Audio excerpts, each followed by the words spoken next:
Hello friends, please subscribe and share my channel for watching auto electrician video. Friends, इस video में देखेंगे Mahindra Toro 25 गाड़ी जो होती है उस गाड़ी में किस मॉडल का वाइपर मोटर लगा हुआ रहता है और कितने वोल्ट का ये वाइपर मोटर रहता है, इसके बारे में देखेंगे। ये जो आपका स्टिकर लगा हुआ दिख रहा है, ये स्टिकर जो इस वाइपर मोटर का जो बॉक्स है, बॉक्स के ऊपर में स्टिकर लगा हुआ है। इस स्टिकर के ऊपर में आपका इस वाइपर मोटर का पार्ट नंबर दिख रहा होगा। इस मोटर का नाम भी दिख रहा होगा। इस मोटर को हम windshield wiper motor 24 volt बोलते हैं। उसके बाद ये वाइपर मोटर का प्राइस कितनी है वो भी आपको इस स्टिकर के ऊपर में दिख रहा होगा। उसके बाद अब ये जो इस वाइपर मोटर को हम जो बॉक्स था, बॉक्स से बाहर निकाल लिए। बाहर निकलने के बाद जो आपको दिख रहा होगा कि ये वाइपर मोटर के अंदर में जो दो वायर, जो ब्लू कलर का, ब्लू पे वाइट और एक ब्लू पे ब्लैक पट्टी वाली वायर है, ये दोनों आपका जो इसमें मोटर है, मोटर के अंदर गया हुआ है।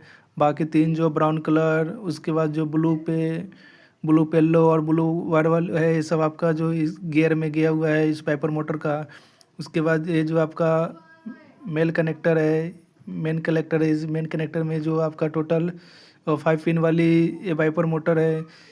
ये जो आपको फ्रंट साइड में जिसमें स्पेंडल लगा हुआ दिख रहा है, ये स्पेंडल है। इसी स्पेंडल से जो स्पेंडल LH और RH इसी से कनेक्ट होता है।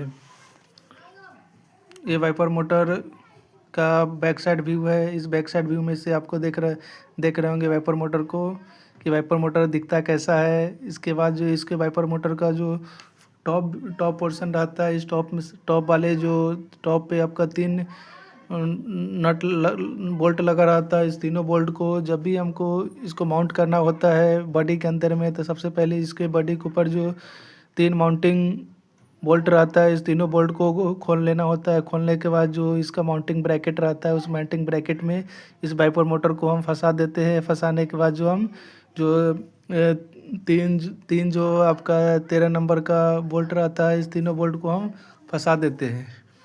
ये कंप्लीट असेंबली आपको दिख रहा होगा महिंद्रा टोरो 25 गाड़ी में लगने वाली वाइपर मोटर के बारे में। यही वाइपर मोटर है जिसको हम जो महिंद्रा टोरो 25 गाड़ी में लगाते हैं जब बारिश के सीज़न में ग्लास को